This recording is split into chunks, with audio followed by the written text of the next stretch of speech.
Guys, welcome back to my channel and this is Justin Kurt, a Marvel at your service.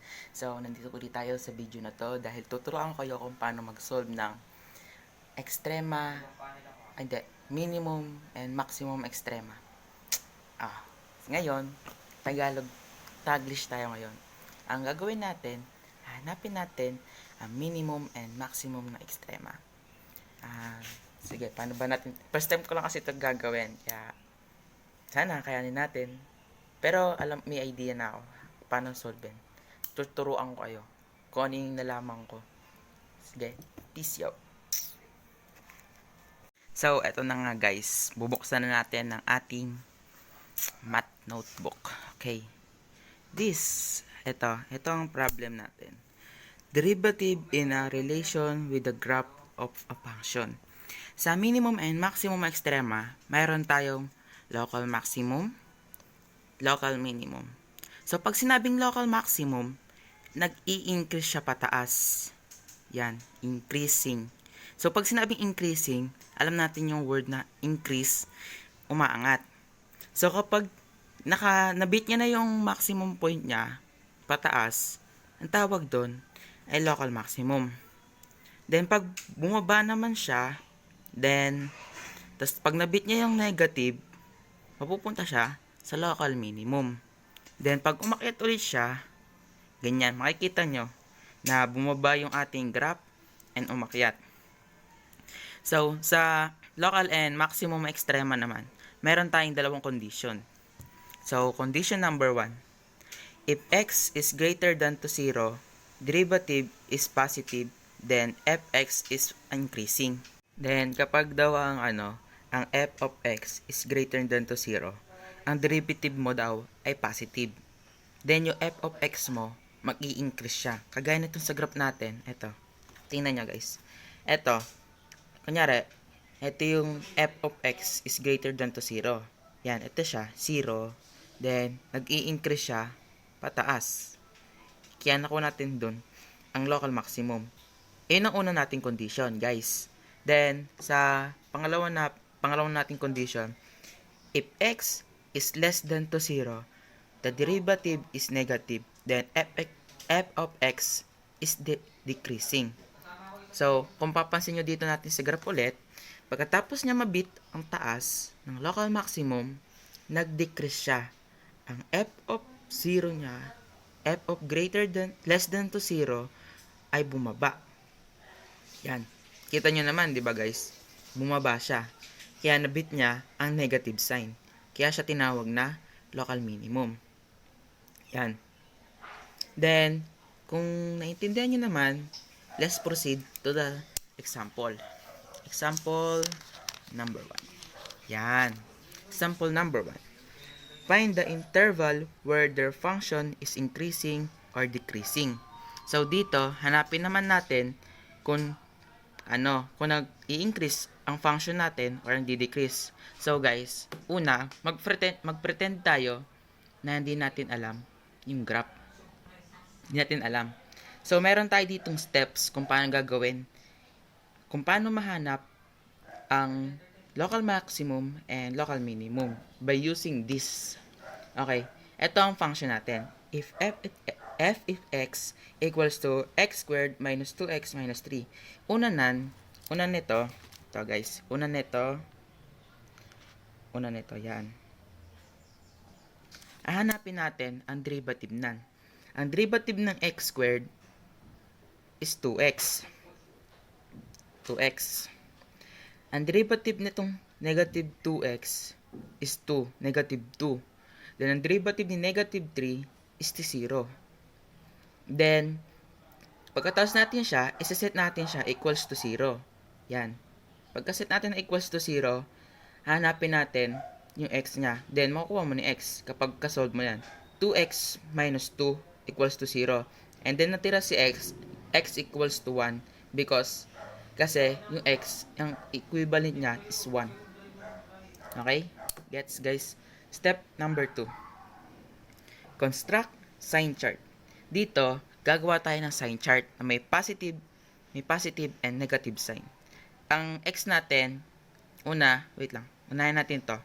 Una, gagawa tayo dito ng line. Yan, line. Then, iguhit natin yung x natin, which is x equals to 1. Then, put natin siya sa gitna kasi siya yung ating function na gagamitin sa sign chart. Yan, x equals to 1. Then, ito ang process. Kukunin natin ang f prime of x equals to 0 niya.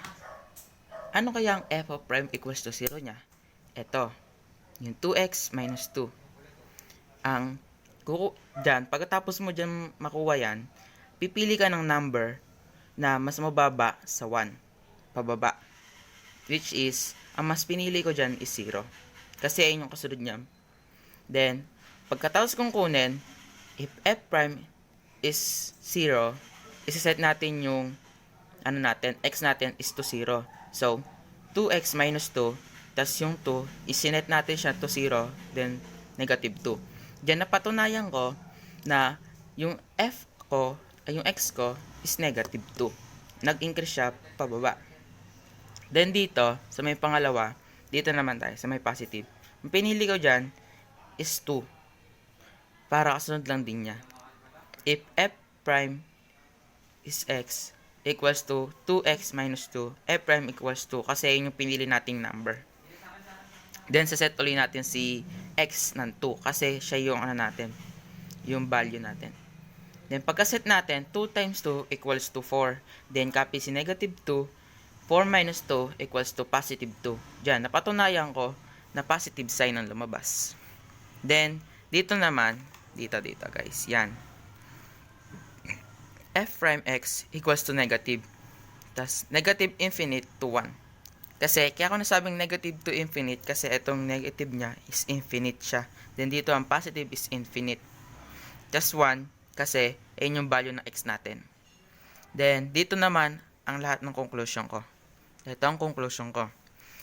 Fx is increasing on 1 positive infinity and decreasing on negative infinity and 1. And local minimum exists at x1. X equals to 1. So, ibig sabihin nan, yung f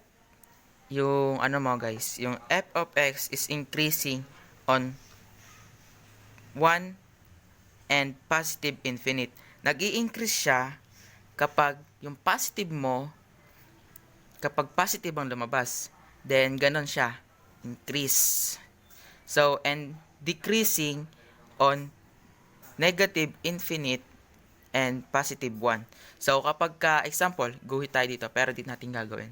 Mag-increase siya, ganyan. Increasing yung graph mo, then magdi-decrease siya sa negative infinite. Then, ganon. Okay? Gets? Kung gets nyo, proceed na tayo sa example number 2.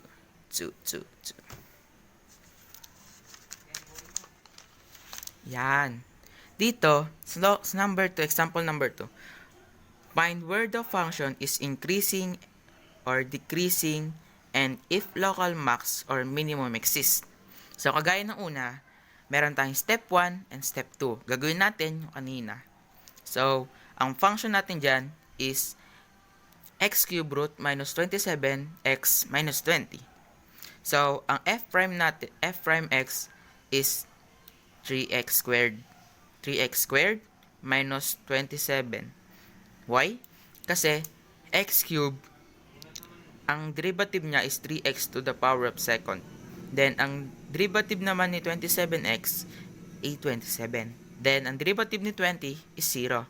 Then, isaset natin siya into 0. Kaya, 3x squared minus 27 equals to 0 is 3x squared equals to 27. Then, napatunayan ko dyan na eto, positive ang lumabas.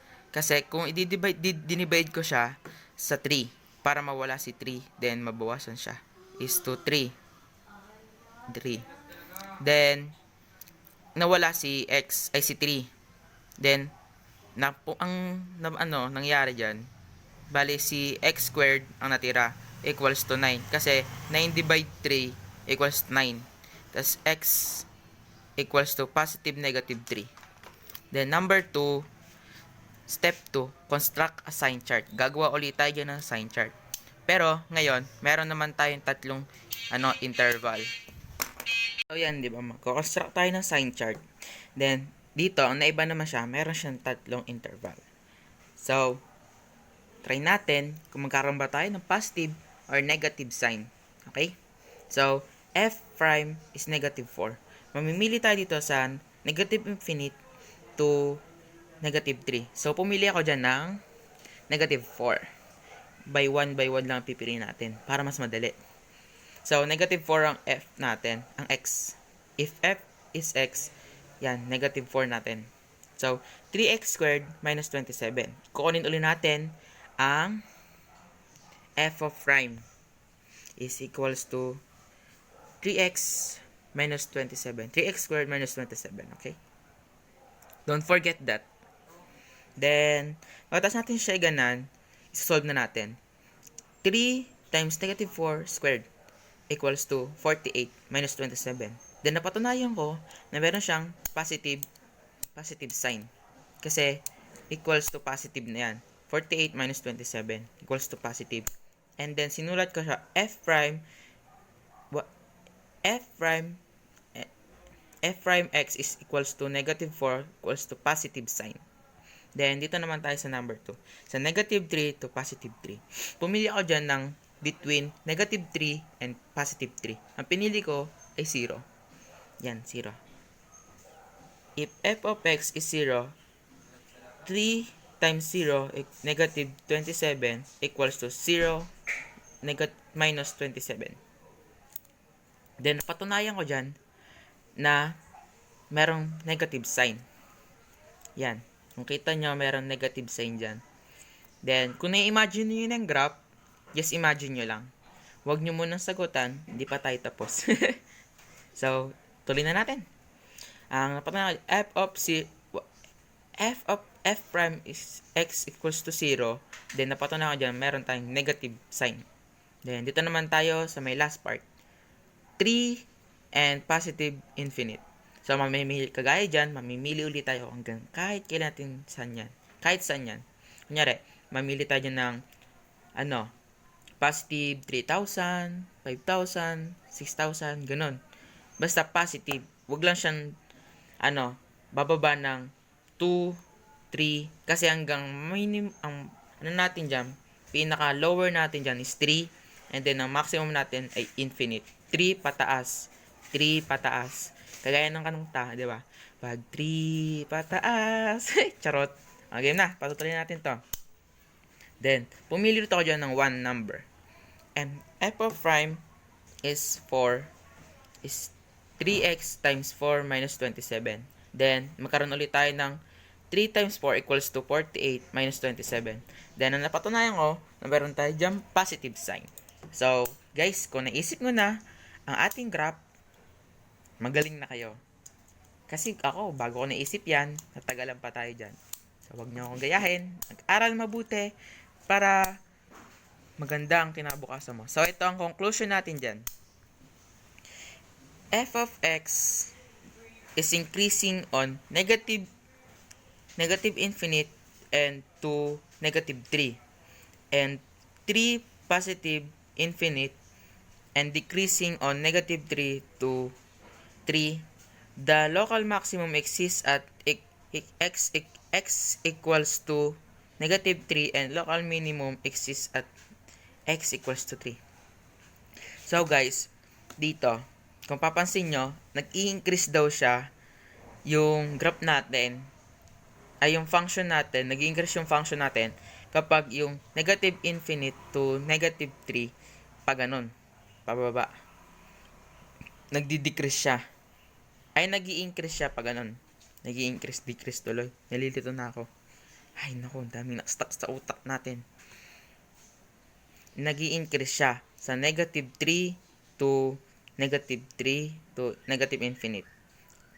And 3 and positive infinite. Nag-i-increase siya doon. Tapos, nagdi-decrease naman siya kapag sa negative 3 to 3. Tapos, ang local maximum natin exists at nag-i-exist ang local maximum natin sa x equals to negative 3 and local minimum exists at equals to positive 3. So, kung mangyayari ang graph na yan, dito, try natin. Yan, dito, try natin Mahirap kasi mag-drawing kapag dalawa hawak mo camera at ano. Wala kasi tayong pangpatong. Then, anong tawag nga dito? Ito yung graph mo. Diba yan? Nag-i-increase siya pag ganun. Nag-i-increase. Meron tayo yan. Gagawa tayo ng graph. Ganyan. So, pagpalagay na natin negative infinite. Ito. Yan. Negative infinite. Nag-i-increase daw siya sa negative infinite to negative 3.